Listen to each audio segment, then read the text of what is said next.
Paul and Joshua happening in December. Anything, any prediction on how it will go?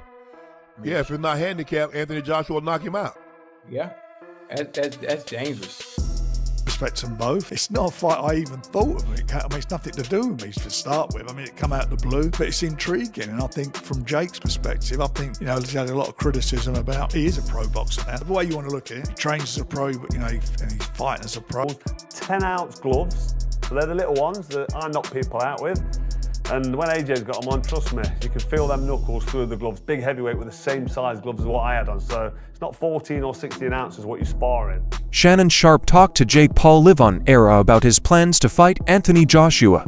Think about the chaos. It's the kind of moment that you'll think about for years to come. Jake Paul has had a strange and crazy journey from being a YouTuber to being a big name in boxing. It's already big news that he might fight Anthony Joshua. People aren't sure if it's a circus act or a smart way to match people. The talk about the fight, Netflix, and tickets. All of these things make this fight more likely to start a fire. Put Shannon in now. He is in the Hall of Fame and has a voice that people in sports facilities value. He did not end up where he is now by accident. He has ideas that he stands by, so when a host like him sees something that he thinks is disrespectful to the standards of the sport, he doesn't whisper. He talks very loudly. That is what is really making this whole thing happen. I think Anthony Joshua won the gold medal. Didn't he win the gold medal for the super heavyweights in the Olympics? Yeah, I'm not sure. I don't know Anthony Joshua's history, but I'm thinking about ring experience. That's pretty much it. And I commend Jake Paul for what he's done. I commend him for the work he's put in and how serious he's taken the sport. From going from a YouTuber and actually taking it seriously and dedicating his life to boxing and entertaining, in his own lane and creating a lane for himself in the sport. So you can't handicap a fight like this too, huh? He won the gold medal in the 2012 Olympics in London. Yeah. And the super heavyweight. Same one Klitschko, the same one Lewis. Yes.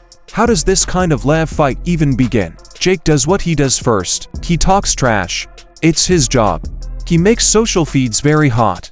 He crosses lines from time to time, whether he means to or not. Famous is what he calls out. He talks about how many wins he has. His goal is to become the biggest name in fighting right now. Some of his fans might think that his vanity is justified, but purists would find it annoying. Shannon then gets up, and there is silence in the room. There was a reason for Sharpe's rage. It had many layers. First, stand up for the sport. Boxing is not just for fun. There is a real reason for it. It takes hard work, family history, and res. Fighters like Anthony Joshua have put blood, sweat, and tears into their lives. Some people might think the craft is being taken too lightly, and a star hops into that world quickly and sits down at the main event table. Shannon often talks about the sports he likes in a way that sounds protective, almost maternal. Shannon doesn't like boasting, as shown by his words. Wait, second layer, personal accountability. Sharpe will call Jake out if he is rude, seems to put down fighters, or plays down the dangers of the ring. He did it. Think about the speed, the high voice, and the direct question. This is the line that everyone remembers. It's not true. Even people who don't usually watch live events lean in for this one. People play it over and over because the nose makes it seem honest. The true story is what comes next. Social media feeds go crazy. Fans pick a side. Others praise Shannon for standing up for the sport. Some say he's out of date and needs to update himself. People who like Jake say that he brings new people, money, and a following to boxing. In fact, every big fight these days is about the conflict between protecting tradition and making money. You can feel the power from either side. This fight shows the following. Boxing is at a crossroads right now, with famous boxes, historical fights, streaming platforms, and viral events all coming together. A single real-life fight can be used to refer to the whole argument. Did the sport do well because it was well known? Or did it lose something when the story changed to hits and heat? This is what fans will argue about while they wait for the bell to ring. The end of the day, times like this make something great happen. They get people to talk. They change what big events mean. In the year 2025, no matter if you think Shannon was right to call it out or Jake was right to keep the show moving, the chaos shows that boxing is real, messy, and emotional, and that things get heated when sports and the media come together. There were reports about the fight on social media for a few days before it was officially confirmed. Andrew Joshua is a former two-time heavyweight world champion. Jake Paul was not supposed to fight Joshua until it was announced that he would do so on December 19th in Miami, Florida. Last week, Logan Paul and Daniel Cormier, who is in the UFC Hall of Fame, met while they were taking podcasts in the same building. Cormier was asked a lot of questions about the upcoming fight between Anthony Joshua and Jake Paul's bigger brother. When DC found out that the strange Netflix difference was real, he seemed to feel everything. Logan told Cormier that the rumors about his brother's next fight were true. Cormier went on, "There needs to be some rules for Anthony Joshua. This is where people are getting stronger, especially these MMA guys. I keep telling them, stop treating Jake like he's not a boxer. I've only done boxing for 5 years, with great teachers and training partners. He's a lot better now. He can fight, man." Logan interjected, "Yeah. But what about Anthony Joshua? That's bad, bro." Cormier replied, sending everyone in the room into hysterics. Since being knocked out by Daniel Dubois in September 2024, Anthony Joshua has not engaged in combat. Nevertheless, the 36-year-old is utterly certain that he will make a stunning comeback when he takes on Jake Paul next month. After their match was officially scheduled, Joshua declared he would destroy the internet by eliminating his 121 opponents. "Jake or anyone can get this work. No mercy," the British boxing legend said in a press release. He added, "I took some time out, and I'm coming back with a mega show. It's a big opportunity for me whether you like it or not. I'm here to do massive numbers, had big fights, and break every record whilst keeping cool, calm, and collected.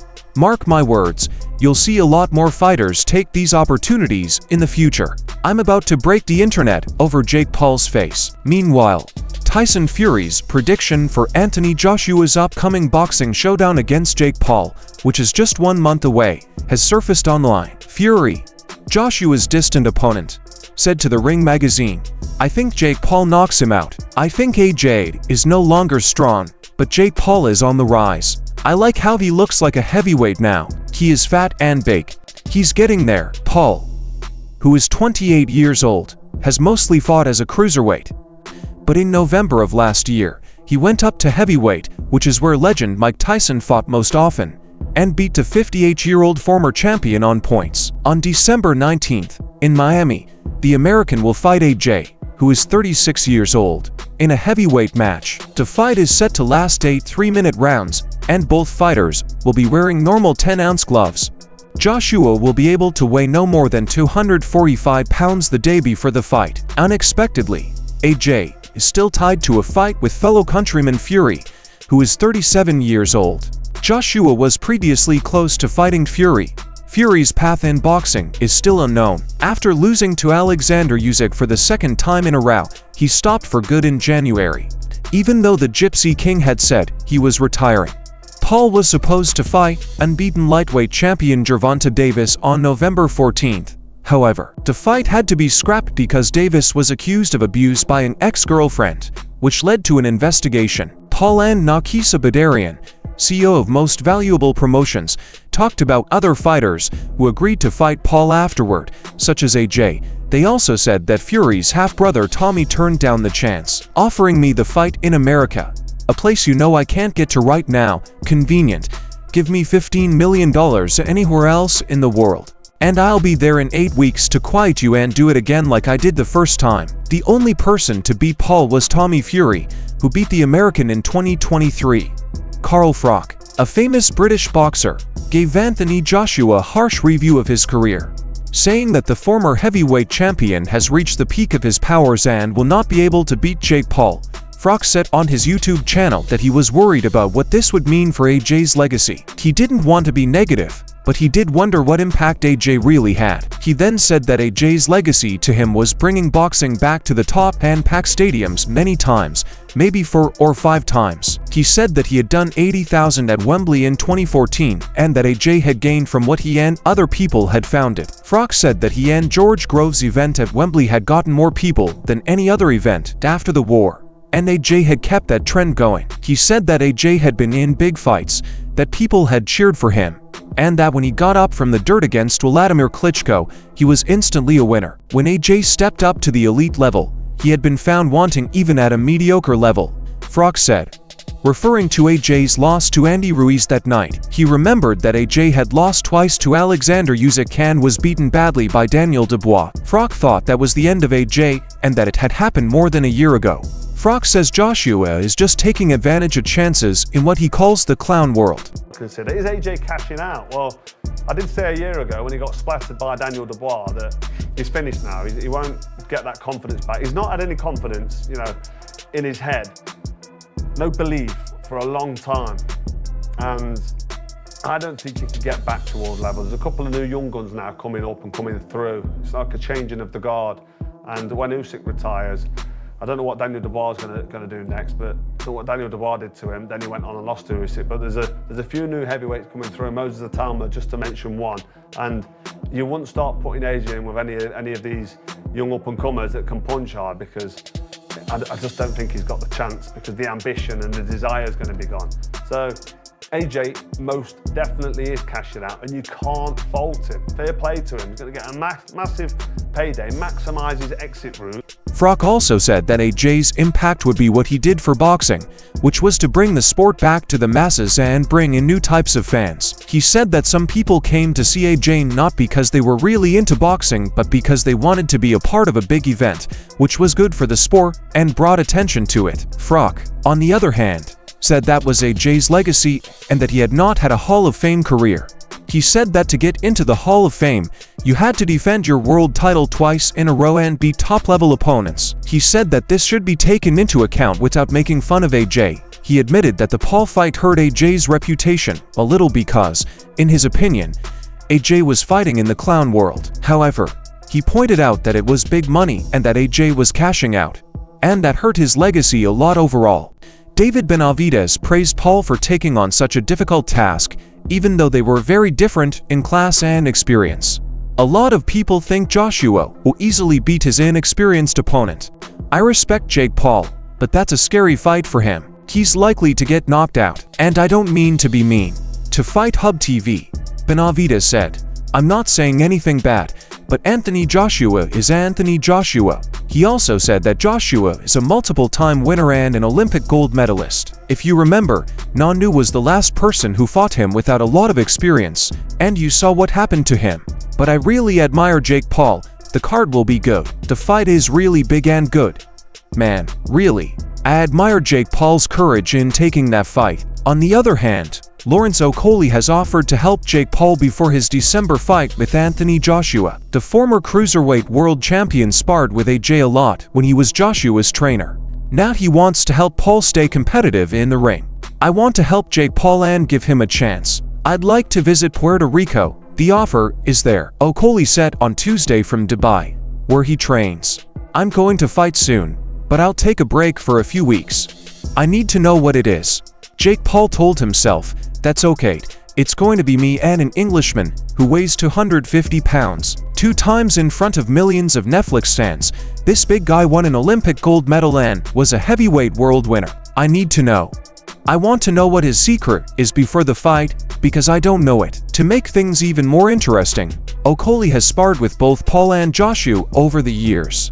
He is now a real heavyweight and the WBC's #1 challenger. Okolie doesn't think Paul will win, but he does think the American could give Joshua some trouble in the ring. But his real problems will start if he can beat the 36-year-old, who is 6 feet 6 inches and will probably weigh over 250 pounds on fight night. He said, "I'm not going to sit here and pretend that it's not a crazy difference in size, skill, and all the other ways, but what do you know? Crazy things have happened.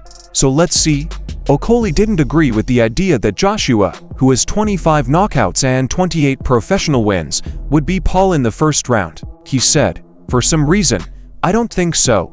Based on what I know about AJ, I don't think he's going to go hit him with a huge right hand and end the fight in 30 seconds. Even so, I think it will be fine if Jake Paul starts to touch him." Okolie said that when you spar someone who isn't quite on your level, You can gauge how much to put into shots and decide to slip. And noted that AJ hadn't been in the ring in a while and might be using the fight as an exercise. He added that if Jake Paul clipped him and didn't knock him out the first time he landed a big shot, things would get interesting. Though he admitted that stranger things had happened and he wasn't certain. He said, "I think AJ has reached his size, so it will be hard to get into a rhythm unless you can throw very good punches without getting hit. That is his biggest problem. There's no way for us to know what his coaches are seeing or why they chose Anthony Joshua. They might be seeing something we can't. Soon enough, we'll know." At one point, Okolie even said he could never fight Joshua because his mother wouldn't let him. Okolie laughs at the memories now and says, "Well, she let it now. To put it that way, she would now. I don't think she's turned off AJ. She likes me more." It would be the biggest story in Nigeria. Nelson said on Sky Sports News, "It sounds like Anthony Joshua is taking this fight for 50 million different reasons. I had no idea that this fight would happen. Why? Because Anthony Joshua wants to go down in history as a 3-time world winner. It shows me what he wants. Now it's time for business." He added, "The weight limit is 245 pounds for Joshua, so I believe Anthony Joshua last weighed around that when he fought Usyk. That means he must be fighting fit and on point, as he weighed 254 pounds against Daniel Dubois in his most recent bout. It's not tiddlywinks. This is a conflict. It's not a push-pull. Remember, if this is an actual bout between McGregor and Mayweather, Jake Paul is quite bold, and it will be interesting to see." Joshua's promoter, Eddie Hearn, has stated that this will be a genuine battle, with both combatants expected to wear 10 ounces gloves, the typical size used in professional heavyweight fights. Nelson stated, "I do believe it will be because AJ is involved. AJ will get in a lot of trouble for this, but money talks. AJ can't do anything right now.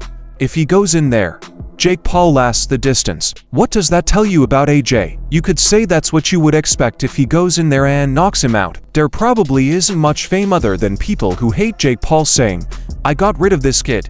Nelson said that Jake Paul had everyone's attention now and would have to back up what he said. He said that while football, golf, and tennis are all games that people can play, boxing is not one of them. He suggested that most viewers would be watching in the hope of seeing Paul finally gets his mouth shut and that they would be hoping the best version of Anthony Joshua showed up. Nelson said that boxing purists would have a restful and rewarding night if that version came out. If, on the other hand, a different Joshua showed up and fought Jake Paul, Joshua would have to think about whether he had turned into more of a businessman, a bounty hunter, and a prize fighter than a boxer. Joshua hasn't fought since Dubois knocked him out in the IBF World Heavyweight title match in September of last year. Nelson now wonders if the 2-time winner will ever be able to get back to his best. Nelson said that Anthony Joshua's chances of becoming world champion are getting smaller and smaller. He added, "The biggest fight out there, apart from Jake Paul, is probably Tyson Fury. He makes more money and makes more headlines than any other world champion. Yet he isn't even fighting for the world title." Jake Paul and Anthony Joshua have taken advantage of the current status of boxing. Nelson said that Anthony Joshua had been knocked out by Daniel Dubois and that one would expect him to immediately want to get back in the ring to prove he was better, but he had not expressed that. He said Joshua might be thinking that these were not his best years anymore. He would never say that in public, but he had to make the most of what he had left. Nelson also said that Joshua, who agreed to fight Jake Paul when he was heavyweight king and was the best in the world, must have known that some heavyweight fans would criticize him, but the fight could bring in more than £50 million. Also, Joshua could move on if he knocked Paul out. He said that if someone was being honest, they wouldn't pass up a chance like that, so Joshua should take the fight and get back to work. Frank Warren, the organizer, says Anthony Joshua's fight with Jake Paul is almost certain to end in a car accident. Warren told ESPN that it was a big moment for Paul and that even though Paul was a huge underdog, everyone thought the outcome would be clear. He said that the fight looked like it was going to end in a car accident, but that people would still watch it and that a lot of people would watch it. Warren also said that Joshua took the money and went with the safe choice. He said that he would much rather see Joshua fight Moses Atama. It's not a fight I even thought of. It's nothing to do with me to start with. It come out of the blue, but it's intriguing. And I think from Jake's perspective, I think, he's had a lot of criticism about he is a pro boxer now. The way you want to look at it, he trains as a pro, but, and he's fighting as a pro. They said it's about time he fought some. I've seen some of the stuff, been said. When's he going going to fight someone. Well, he's gone from one extreme to the other. You know, that's what he's doing. So if that fight happens, you've got to take your hat off to him. He got called out by Andre Ward, AJ. Would you rather see Jake fight AJ, which is obviously, as we know, a mismatch, or Andre Ward, who's been retired for, 4 years? I'd much rather see AJ fight Tyson. Oh, please. I dread to think how many we times don't know if you've that's done going to this. happen because the big man, he's filming, he's not made his mind up what he's going to do. And People think that Joshua will still fight Fury in a highly awaited match next year, even if he has to fight Paul first. Joshua's promoter, Eddie Hearn, said last week that they are still working on making the fight happen. Turki Alalshik, head of Saudi Arabia's General Entertainment Authority, is expected to help make a deal between the two sides. Alalshik said that Joshua will fight in February and that he plans to go after Fury in 2026. Hearn revealed that their side deal was nearly finalized, though Warren stated that Fury will ultimately have the final choice. Warren said Tyson will make his choice about what he wants to do. Tyson only cares about two things: how much money and whether he wants to do it. There's talk going on. Tyson has to take it, even if he doesn't want to. If the offer is the right deal, he'll do it. Now, Ariel Helwani has shared his thoughts on the fight. Helwani rejected the idea that a fight between Paul and Joshua tarnishes Joshua's legacy, pointing out that legends such as Muhammad Ali and George Foreman also took part in so-called gimmick bouts. He stressed that it's still about prize fighting in the end. However, Helwani expressed deep concern for Paul's health, pointing to Ngannou's experience and how he remained motionless for a significant time after being knocked out. He remarked, "I think the fair debate or discussion to have around Jake Paul versus Anthony Joshua is about safety. It is hardly hyperbole to claim that boxing causes death. Is Jake Paul in danger of suffering major injuries as a result of this fight?" He added, "I'll never forget Francis' fight. Francis Ngannou had never been rocked, knocked down, or knocked unconscious. He was out cold, motionless for what seemed like an age. That is scary stuff." Meanwhile, Jake Paul has confidently stated that he will defeat Anthony Joshua. Despite severe criticism from the boxing community, Paul is confident in his chances against the two-time heavyweight champion. Given Joshua's athletic credentials and significant weight advantage, the fight has stirred criticism. Sheikh Joseph Paul, intend to knock out, defeat, and shame Anthony Joshua. On Friday, December 19th, live on Netflix, he announced 3 pledges on his official YouTube channel. Joshua, who has been sidelined since his catastrophic knockout loss to Daniel Dubois in September 2024, sees this fight as a tune-up before his expected return in February. As the battle approaches, some important figures have commented on the contest. Rising heavyweight Moses Idoma, in particular, has questioned the American's decision to take the fight. He stated Jake Paul should fire his advisors. People urge him not to get into these conflicts because it's bad. He continued, "Obviously, there's making money, but at the same time, it's just absurd. It doesn't bother me that Jake Paul likes to box. I think he's good. I like Jake Paul. You see what he's doing with women's boxing as well. And I'm not saying he shouldn't take the fight, despite the buzz. Paul is steadfast in his mission to prove his doubters wrong yet again. This isn't an AI simulation. Today is the day of judgment," the judge said. "A professional heavyweight fight against a world champion in his prime," Jake replied.